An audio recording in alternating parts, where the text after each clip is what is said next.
Assalamualaikum warahmatullahi wabarakatuh. Ketemu lagi dengan saya, Suhadi, di channel Suhadi Education. Apa kabar semuanya? Semoga sehat selalu dan tetap semangat. Baik, untuk siswa dan siswi kelas 12 akuntansi ruang 2, pada video kali ini saya akan menyampaikan materi pencatatan kas kecil yang terdapat di bab pertama. Sebelum penjelasan yang berkaitan dengan pencatatan kas kecil, Bapak menyampaikan terlebih dahulu kompetensi dasar yang harus kalian kuasai. Kompetensi dasar yang harus kalian kuasai yang pertama yaitu 3.11, di mana kalian harus dan bisa menganalisis pembentukan kas kecil.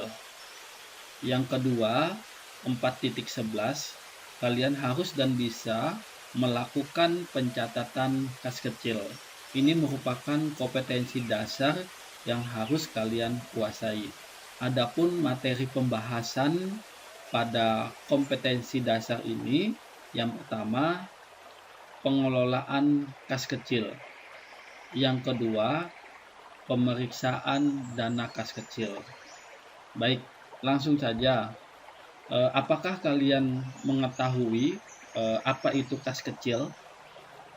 Pernahkah kalian sebelumnya mendengar apa itu kas kecil?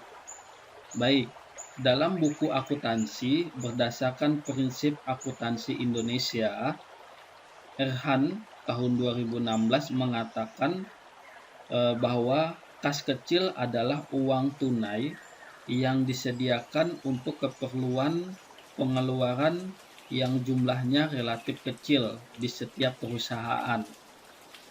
Nah, kas kecil ini memiliki karakteristik sebagai berikut. Yang pertama, dana kas kecil disimpan di dalam box atau kas box ya. Yang kedua, jumlahnya dibatasi sesuai dengan kebijakan perusahaan. Biasanya itu sekitar 500 juta sampai dengan 10 juta. Karakteristik yang ketiga, kas kecil ini digunakan untuk membiayai transaksi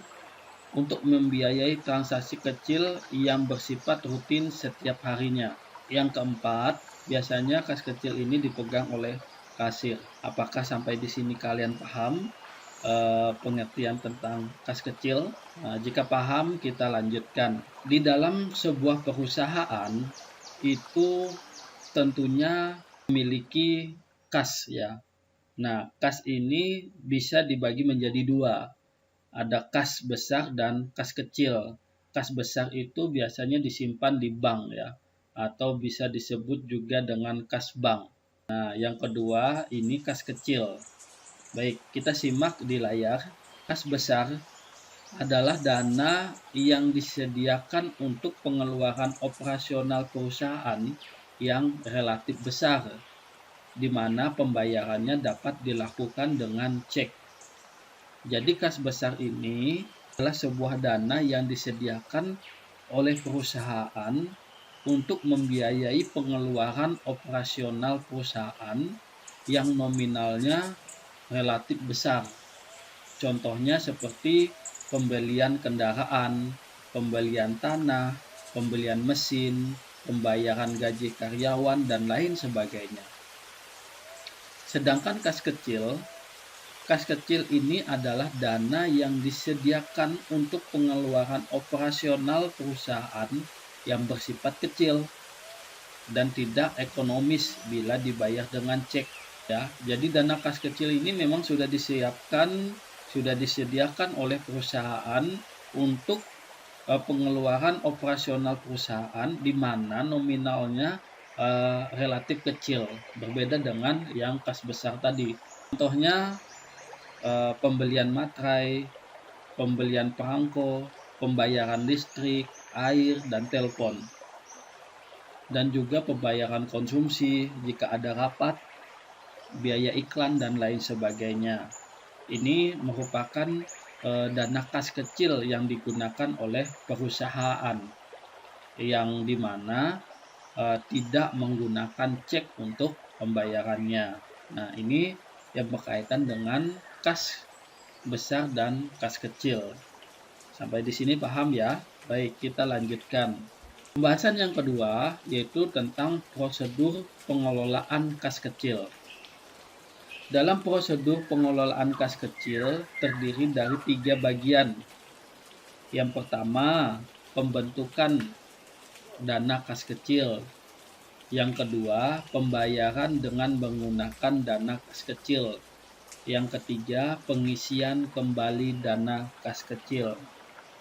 Pembahasan yang pertama, pembentukan dana kas kecil. Pembentukan dana kas kecil ini ada beberapa langkah yang harus disiapkan oleh perusahaan. Yang pertama, menaksir jumlah dana kas kecil dengan memperhitungkan kebutuhan untuk 3 hingga 4 bulan ke depan. Yang kedua, pembayaran dengan menggunakan dana kas kecil. Nah, pemegang kas kecil berwenang melakukan pengeluaran penggunaan dana yang terdapat dalam kas kecil selama tidak bertentangan dengan kebijakan yang telah ditetapkan oleh perusahaan. Jadi, si pemegang dana kas kecil ini boleh menggunakan dana ini untuk keperluan operasional perusahaan sesuai dengan kebijakan yang telah ditentukan oleh perusahaan. Ya. Yang ketiga yaitu pengisian kembali dana kas kecil. Apabila dana yang terdapat di kas kecil ini sudah mencapai tingkat minimum, maka harus diisi kembali. Nah, siapa yang mengisinya? Yang mengisinya adalah pemegang kas kecil. Ya, dia mengusulkan kembali untuk pengisian dana kas kecil dengan syarat menyerahkan laporan pengeluaran kas kecil sebelumnya. Nah, ini merupakan 3 prosedur pengelolaan kas kecil di setiap perusahaan. Kita lanjutkan. Nah, dalam pencatatan kas kecil ada beberapa metode yang digunakan. Di sini ada 2 metode. Metode yang pertama adalah metode dana tetap, sedangkan metode yang kedua yaitu metode fluktuasi. Metode dana tetap adalah metode pengendalian kas kecil di mana rekening kas kecil jumlahnya selalu tetap.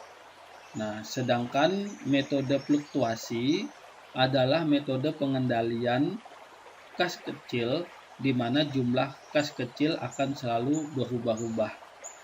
Nah, ini merupakan metode pencatatan kas kecil. Lalu apa perbedaan antara metode dana tetap dan metode fluktuasi? Perbedaan keduanya yaitu sebagai berikut. Metode dana tetap itu setiap pengeluaran kas kecil tidak dibuat jurnal. Sedangkan metode fluktuasi itu setiap pengeluaran kas kecil dibuat jurnal. Nah, terlihat kan perbedaannya? Di mana metode dana tetap itu setiap pengeluaran yang dilakukan itu tidak dibuat jurnal. Sedangkan metode fluktuasi itu dilakukan pembuatan jurnal. Lalu perbedaan yang kedua di metode dana tetap yaitu pengisian kembali sebesar pengeluaran yang telah dilakukan. Maksudnya adalah pengisian kembali dana kas kecil itu sebesar pengeluaran yang telah dilakukan sebelumnya. Sedangkan di metode fluktuasi, pengisian kembali tidak harus sebesar pengeluaran yang telah dilakukan. Ya, perbedaan yang ketiga, di metode dana tetap itu saldo kas kecil tetap, ya, saldo kas kecil itu tetap seperti semula. Sedangkan di metode fluktuasi itu saldo kas kecilnya selalu berubah dan tidak tetap. Nah, ini merupakan perbedaan metode dana tetap dan metode fluktuasi. Gimana, paham ya? Ini pembahasan secara teori ya, secara teori. Untuk contoh soalnya, saya akan buatkan video berikutnya yang berkaitan dengan bagaimana pencatatan di jurnal menggunakan metode dana tetap dan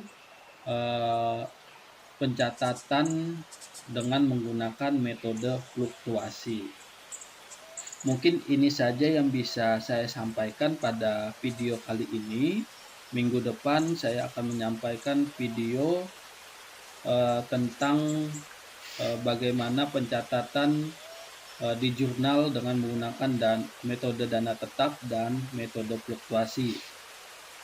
Mungkin itu saja yang bisa saya sampaikan pada video kali ini. Sekian dan terima kasih. Wassalamualaikum warahmatullahi wabarakatuh.